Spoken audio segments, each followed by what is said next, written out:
Hello everyone. So today under the light chapter we are going to discuss about sunlight, whether it is a white color or the colored one. So in the previous class we have discussed about the reflection of light and also the loss of reflection. So sunlight, it is referred as a white light. That means the color of the sunlight which is passing, it is in white colored light.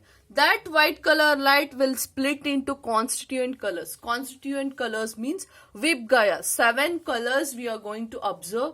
That phenomena is called it as the dispersion. So phenomena in which the white light is splitting into the different colors, that is constituent colors, is called it as the dispersion. Okay, so the best example for this dispersion is formation of the rainbow. That is, rainbow means you are able to see that Vibgaya colors will be formed.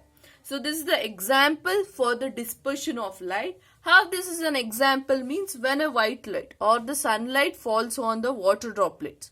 Water droplets, when it passes on that water droplets, that white color will be splitting into 7 colors. That is Vibgaya, violet, indigo, blue, green, yellow, orange and red color. You can't able to see all the colors, only you are able to see the some of the few colors on the sky. So example you can give for the dispersion of white light, that means dispersion phenomena is the formation of the rainbow. So next it is about the structure of our eye. It contains the parts cornea, lens, iris, ciliary muscles, optic nerve and as well as the retina. So under that first point is our eye is roughly in the shape of spherical. So it is in the spherical shape. And let us go with the one by one function of the different parts. So first part is cornea. It is a protective layer. It is a protection from the accidents and it is also a transparent front part of the eye. That part it is called as cornea. And behind the cornea it is the iris. So iris, it is a dark muscular structure. So main function of this iris is it controls the pupil. What is this pupil means? In this iris only there is a small opening in the iris. That small opening we are going to say it as the pupil. So this iris will controls the amount of light entering to our eyes. So for example, if you are in a bright light, if you are in a dark light, this iris will controls the amount of light. If you are in a bright light, this iris will compress. Compress means we don't want many lights. That means if you are in a very bright sunlight means iris will make or iris will control the pupil to make it compressed. So compressed, if it is compressed means only small amount of light will be entered to our eyes, isn't it? So that there won't be any damage to our pupil or any damage to our eyes. So for example, if you are going from bright sunlight to the dark light, that means when you go to the dark room, suddenly you can't able to see the object or any things which are present in the dark room. In that cases, iris will take some time. That means it takes some time to adjust to that light, so that in that cases this iris or the pupil will expand. So it expands so that more objects you can able to see on the dark room. So that means the main function of the iris is it is control the amount of light entering to our eyes through the pupil. So main function, it is iris, which is a dark muscular structure which controls the amount of light entering to our eyes. So this is one of the use of the iris. Another one function of the iris means iris will gives the color to our eyes. So you may have seen many of them are having the black eyeball or green, blue eyes. These we are not saying it is a blue color of the eyes. It is the blue color of the iris because the color for our eyes is given by the iris here. So what is the functions of the iris? Iris is a dark muscular structure. It is a small and also it regulates or which controls the amount of light entering to our eyes through pupil. That is the second point. Another one point is color of the eyes is also given by the color of the iris, or color to our eyes is given by the iris. Okay, this is the main function of the iris.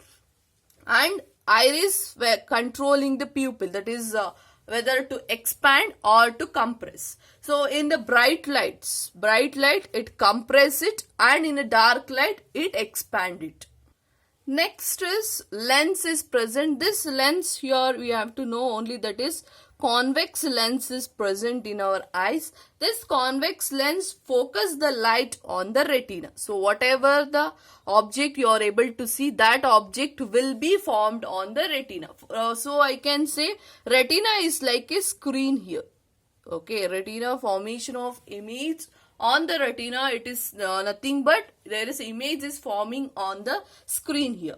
In this retina also contain two nerve cells. Okay, retina contains two nerve cells. One is two kinds of nerve cells, cones. Another one is rods here. So cones and rods. Cones which are sensitive to bright light.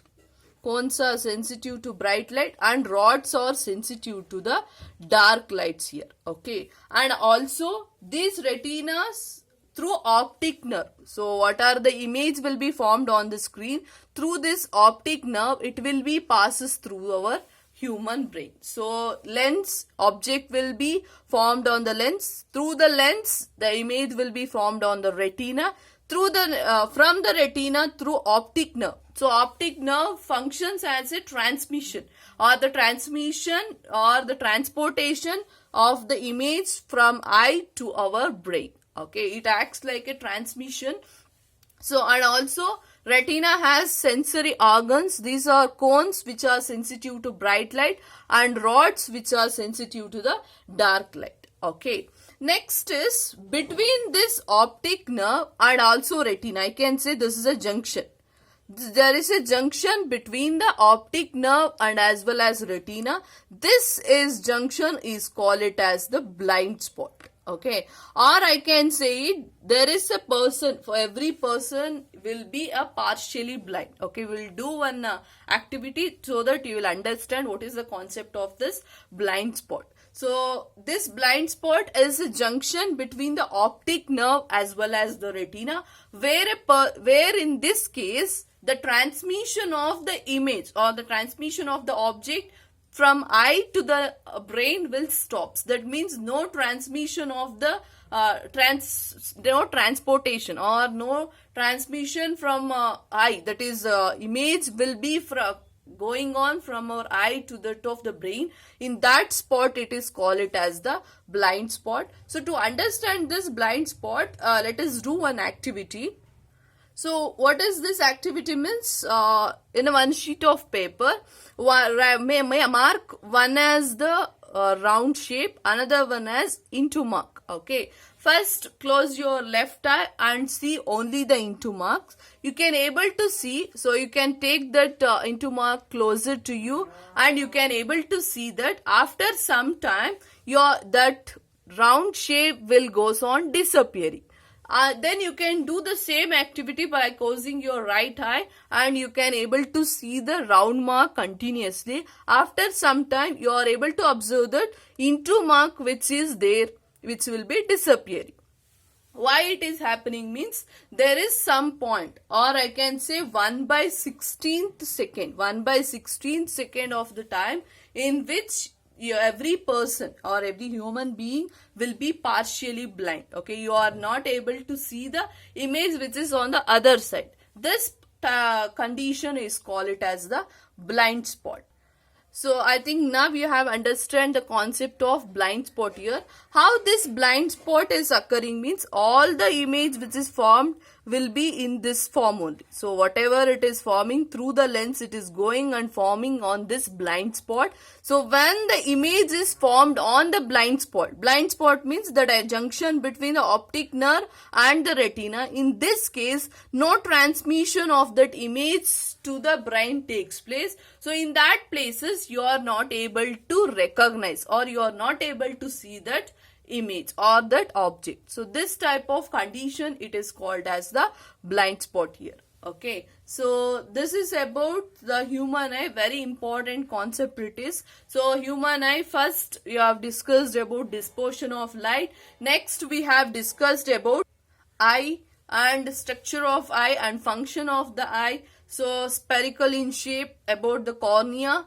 iris, lens and optic nerve, and as well as retina. And one thing we have forgot, that is the ciliary muscles are also present. Ciliary muscles, mainly it is functioning for the expansion. So when it is, you are able to see the ciliary muscle in general. If you want to see it, when you want to see the object which is near to you or far away from you, this ciliary muscles, either it will expand the lens, so it will expand this lens, or it will compress the lens. So it is also functioning for the controlling of the lens here. Okay, so and also we have discussed about optic nerve, a messenger to the brain, and also about the retina, it is acting like a screen in our human eye, and the lens which is used here is convex lens, and also the blind spot. Okay, I hope everyone have understood this. If any doubts is there, we will discuss in a live session. Thank you.